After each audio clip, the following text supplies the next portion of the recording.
بسم اللہ الرحمن الرحیم الحمد للہ وکفى وسلام علی عبادہ الذین اصطفى خصوصا علی محمد المصطفى وآلہ الطیبین الطاہرین الشرفاء اما بعد فقد قال اللہ جل شانہ فی محکم کتابہ بسم اللہ الرحمن الرحیم یا ایہا الذین آمنوا کتب علیکم الصیام کما کتب علی الذین من قبلکم لعلکم تتقون صدق اللہ العلی العظیم۔ میرے تمام مسلمان ناظرین و سامعین، فضائل رمضان کے حوالے سے آج ہمارا 22واں یہ درس ہے۔ ہم مسلسل 21 دن سے اور آج 22واں دن ہے، ہم فضائل رمضان، علامات مومن اور فضائل قرآن کو بیان کر رہے ہیں۔ اور فضائل رمضان کے حوالے سے جس آیہ مبارکہ مقدسہ کو عنوان قرار دیا گیا وہ سورۃ بقرہ کی آیت ہے، جس میں خالق کائنات نے ارشاد فرمایا یا ایھا الذین آمنوا، اے ایمان والو، کتب علیکم الصیام، فرض کیے گئے ہیں تم پر روزے، کما کتب علی الذین من قبلکم، جس طرح فرض کیے گئے تھے ان لوگوں پر جو تم سے پہلے تھے، لعلکم تتقون، تاکہ تم متقی بن جاؤ، تاکہ تم بچ جاؤ، تاکہ تم روزے رکھ کر جہنم کی آگ سے آزاد ہو جاؤ۔ اس آیہ مبارکہ میں خالق کائنات نے عظمت روزے کو بیان فرمایا۔ جو ہم روزے رکھتے ہیں ماہ رمضان کے، اللہ نے ان کے وجوب کا جو ہے وہ تذکرہ فرمایا۔ تو میرے تمام مسلمان سامعین، جیسا کہ آپ کو علم ہے، کل بھی ہم نے 21ویں روزے کی عظمت کو بیان کیا اور فضائل قرآن کو بیان کیا، اور یہ ہمارے جو درس ہیں انشاءاللہ آج ہمارا 22واں درس ہے، اور اس کے بعد 8 درس اور ہوں گے، یہ فضائل رمضان اور فضائل قرآن پہ ہوں گے۔ انشاءاللہ ہم بتائیں گے تمام مسلمانوں کو کہ قرآن پڑھنے کا اجر کیا ہے، قرآن پڑھنے کے آداب کیا ہیں، اور قرآن پڑھنے کی برکتیں جو ہیں وہ کتنی ہیں۔ سب سے پہلے میرے تمام مسلمان سامعین و ناظرین، آج کے روزے کی فضیلت سماعت فرمائیں، اور آج کا روزہ ضرور رکھیں، اور آج کا روزہ رکھ کر اس اجر و ثواب کے مستحق بن جائیں جس کا وعدہ پیغمبر اسلام صلی اللہ علیہ وآلہ وسلم نے کیا ہے۔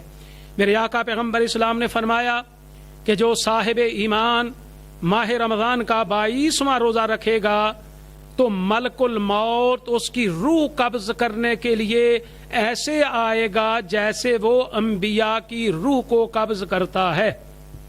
سبحان اللہ! آپ اندازہ لگائیں کتنا مقام ہے اس مومن کا جو ماہ رمضان کا آج کا روزہ رکھے گا، یعنی 22واں روزہ رکھے گا۔ کل نفس ذائقۃ الموت، ہر نفس نے مرنا ہے، ہر نفس نے موت کا ذائقہ چکھنا ہے۔ کل من علیہ فان ویبقی وجہ ربک ذو الجلال والاکرام، ہر شے فنا ہو جائے گی، اگر بقا ہے تو پروردگار کو بقا ہے۔ تو معصوم نے فرمایا کہ جو ماہ رمضان کا 22واں روزہ رکھے گا، ملک الموت اس مومن کی روح ایسے قبض کرے گا جیسے وہ انبیاء کی روح کو قبض کرتا ہے۔ اور پھر میرے آقا پیغمبر اسلام صلی اللہ علیہ وآلہ وسلم نے فرمایا کہ جو ماہ رمضان کا 22واں روزہ رکھے گا، اللہ تبارک و تعالی دنیا اور آخرت کے اس کے سارے غم دور فرما دے گا۔ اندازہ کریں جو 22واں روزہ رکھ لے، اللہ اس روزے کی برکت سے دنیا کے غم بھی دور فرمائے گا، آخرت کے غم بھی دور فرمائے گا۔ اور پھر میرے آقا علیہ الصلوۃ والسلام نے ارشاد فرمایا، پیغمبر اعظم نے ارشاد فرمایا، پیغمبر اسلام فرماتے جو 22واں روزہ رکھے گا وہ منکر و نکیر کے ہول سے محفوظ رہے گا۔ قبر میں جو منکر و نکیر کا پریشر ہوگا، جو ہول ہوگا منکر و نکیر کا، جو خوف ہوگا منکر و نکیر کا، وہ اس سے بھی محفوظ ہو جائے گا۔ کون محفوظ ہوگا منکر و نکیر کے ہول سے؟ جو ماہ رمضان کا 22واں روزہ رکھتا ہے۔ دنیا و آخرت کی اس کے غم دور ہو جائیں گے جو ماہ رمضان کا 22واں روزہ رکھتا ہے، ملک الموت انبیاء کی طرح اس کی روح کو قبض کرے گا جو ماہ رمضان کا 22واں روزہ رکھتا ہے۔ تو میں دعا کرتا ہوں اللہ سب مومنین کو، سب مسلمانوں کو آج کا روزہ رکھنے کی توفیق عطا فرمائے، اور روزہ رکھیے اور روزہ رکھ کر تلاوت قرآن کیجیے، قرآن پڑھیے، کیونکہ یہ خصوصی طور پہ عشرۃ نزول قرآن کا عشرہ ہے، یہ عشرہ تو جہنم سے آزادی کا عشرہ ہے۔ قرآن ضرور پڑھیے، کیونکہ میرے آقا حضرت محمد صلی اللہ علیہ وآلہ وسلم نے ارشاد فرمایا کہ جب کوئی مومن قرآن پڑھتا ہے تو خدا اس کے لیے اپنی رحمت کے دروازے کھول دیتا ہے۔ سبحان اللہ۔ مومنین قرآن پڑھیے، میری ماؤں بہنوں بیٹیوں قرآن پڑھو، جب قرآن کو پڑھو گی تو اللہ فرماتا ہے میں اس کے لیے اپنی رحمت کے دروازے کھول دیتا ہوں۔ اور میرے مولا نے فرمایا کہ جو مومن جب قرآن پڑھتا ہے تو جب اس کا ایک لفظ قرآن کا اس کے منہ سے نکلتا ہے تو اللہ ایک فرشتے کو خلق فرماتا ہے، وہ فرشتہ قیامت تک اس قاری قرآن کے لیے تسبیح کرتا ہے، اور اس تسبیح کا ثواب اس قرآن پڑھنے والے کے نامہ اعمال میں درج ہوتا ہے۔ یہ قرآن پڑھنے کا ثواب ہے۔ پیغمبر اسلام صلی اللہ علیہ وآلہ وسلم نے ارشاد فرمایا، پیغمبر اسلام فرماتے ہیں کہ انبیاء کے نزدیک سب سے محبوب شے جو ہے وہ تلاوت قرآن ہے۔ سبحان اللہ۔ اور پھر میرے آقا پیغمبر اسلام صلی اللہ علیہ وآلہ وسلم نے فرمایا کہ اللہ کے نزدیک جو سب سے محبوب شے ہے وہ قرآن کا پڑھنا ہے۔ اور میرے آقا پیغمبر اسلام صلی اللہ علیہ وآلہ وسلم نے ارشاد فرمایا کہ انبیاء کے نزدیک سب سے زیادہ قابل عزت اگر کوئی ہے یا اللہ کے نزدیک کوئی صاحب عزت ہے تو سب سے پہلے انبیاء۔ اب آپ نے توجہ سے سننا ہے کہ اللہ کے نزدیک اور انبیاء کے نزدیک، جتنے بھی انبیاء ہیں ان کے نزدیک اور ائمہ اہل بیت کے نزدیک جو ہے سب سے زیادہ صاحب عزت کون ہے؟ تو معصوم نے فرمایا اللہ کے نزدیک سب سے زیادہ قابل عزت جو ہیں وہ انبیاء ہیں، اس کے بعد علماء ہیں، اور اس کے بعد حامل قرآن ہیں۔ سبحان اللہ۔ یہ مقام ہے قرآن پڑھنے والے کا، یہ مقام ہے اس انسان کا جس کے سینے میں قرآن کی کوئی بھی آیت ہے، قرآن کی کوئی بھی صورت ہے تو اللہ کے نزدیک سب سے پہلے جو صاحب عزت ہیں وہ انبیاء ہیں، انبیاء کے بعد صاحب عزت جو ہیں وہ علماء ہیں، اور علماء کے بعد میرے آقا نے فرمایا جو صاحب عزت ہیں وہ قرآن پڑھنے والے ہیں۔ اور پیغمبر اسلام صلی اللہ علیہ وآلہ وسلم نے فرمایا کہ جو قرآن پڑھتے ہیں، جو مومن قرآن کی تلاوت کرتے ہیں، وہ اپنی قبروں سے انبیاء کے ساتھ برآمد ہوں گے۔ اور مولا نے فرمایا جو قرآن پڑھتے ہیں وہ پل صراط سے انبیاء کے ساتھ گزریں گے۔ اور میرے آقا علیہ الصلوۃ والسلام نے ارشاد فرمایا کہ جو قرآن کو پڑھتا ہے اس کو خوشخبری سنا دو کہ اللہ اس کو بشارت دے رہا ہے۔ کس چیز کی بشارت دے رہا ہے؟ اللہ اس کو جنت کی بشارت دے رہا ہے۔ یہ کس مومن کو جنت کی بشارت ہے؟ جو قرآن پڑھتا ہے۔ پیغمبر اسلام اس کو جنت کی بشارت دے رہے ہیں، مولا علی ابن ابی طالب جو ہیں اس کو جنت کی بشارت دے رہے ہیں کہ جو قرآن پڑھتا ہے۔ تو مومنین ہمارے لیے تو بہت ہی زیادہ ضروری ہے قرآن کو پڑھنا، اس لیے کہ ہمارا امام قرآن ناطق ہے۔ ہم اس امام کو مانتے ہیں کہ جس امام کے سر نے نوک نیزہ پر قرآن کی تلاوت کی ہے۔ آپ اندازہ خود کیجئے کہ قرآن کی تلاوت کا مقام و اہمیت کیا ہے کہ حضرت امام حسین علیہ الصلوۃ والسلام کا جسد مبارک میدان کربلا میں پڑا ہوا تھا، اور میرے آقا امام حسین کا سر نو کے نیزہ پہ تلاوت قرآن کر رہا تھا، اور میرے آقا کے سر نے تلاوت قرآن کر کے دنیا کو یہ پیغام دیا کہ اے دنیا والو، تم نے سمجھا تھا کہ حسین کو قتل کر دو گے اور قرآن کو حسین سے جدا کر لو گے، لیکن آج دیکھو کبھی کوفہ کے بازار میں، کبھی ابن زیاد کے دربار میں، اور کبھی شام کے بازار میں، اور کبھی یزید کے دربار میں، آؤ دیکھو کہ تم نے میرے سر کو تو جدا کر دیا ہے لیکن پھر بھی تم قرآن کو مجھ سے جدا نہیں کر سکے، دیکھو میرا سر نو کے نیزہ پہ قرآن پڑھ کر یہ اعلان کر رہا ہے کہ دنیا والو، کل بھی قرآن ہمارے ساتھ تھا، آج بھی قرآن ہمارے ساتھ ہے، اور قیامت تک قرآن ہمارے ساتھ رہے گا۔ تو اس لیے مومنین، آپ کا تو زیادہ حق بنتا ہے کہ آپ تلاوت قرآن کریں، اور میرے آقا پیغمبر اسلام صلی اللہ علیہ وآلہ وسلم نے ارشاد فرمایا کہ قاری قرآن غنی ہے، اللہ کے نزدیک قرآن پڑھنے والے سے بڑا غنی کوئی نہیں۔ تو پتا چلا کہ غنی وہ نہیں ہے جس کے پاس پیسے زیادہ ہیں، غنی کون ہے؟ غنی وہ ہے، وہ غنی نہیں جس کے پاس مال و دولت زیادہ ہے۔ پیغمبر اسلام نے فرمایا غنی وہ ہے جو تلاوت قرآن کرتا ہے، غنی وہ ہے جو قرآن پڑھتا ہے۔ سب سے زیادہ امیر وہ ہے کہ جس کے سینے میں آیات قرآن ہیں، جس کے دل میں قرآن ہے، وہ غنی ہے۔ اور میرے آقا علیہ الصلوۃ والسلام نے فرمایا کہ قرآن نعمات الہی کا دسترخوان ہے۔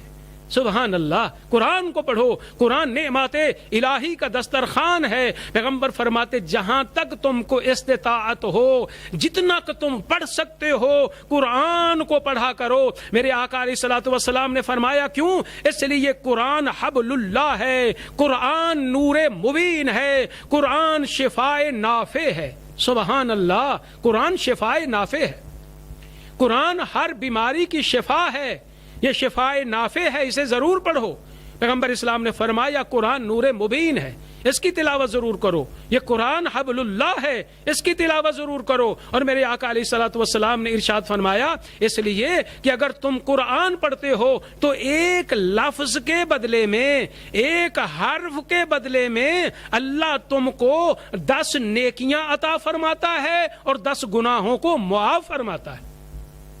سبحان اللہ، یعنی آپ نے تلاوت قرآن کی، ایک حرف پڑھا، ایک حرف کے بدلے میں اللہ نے آپ کو 10 نیکیاں عطا فرما دیں۔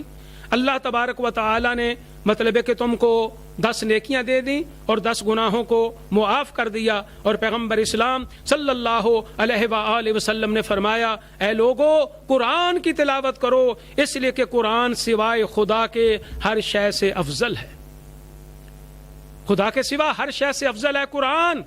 پھر میرے آقا پیغمبر اسلام نے فرمایا کہ جس نے قرآن کی عزت کی اس نے خدا کی عزت کی، جس نے قرآن کی حرمت کو پہچانا اس نے خدا کی حرمت کو پہچانا۔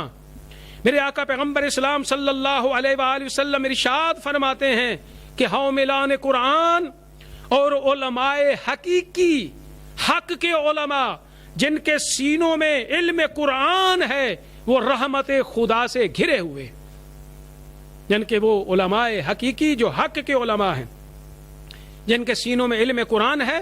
پیغمبر اسلام صلی اللہ علیہ وآلہ وسلم نے فرمایا کہ وہ رحمت خدا میں گھرے ہوئے ہیں، اور وہ علماء کہ جن کے سینوں میں قرآن ہے وہ نور خدا کو زیب تن کیے ہوئے ہیں۔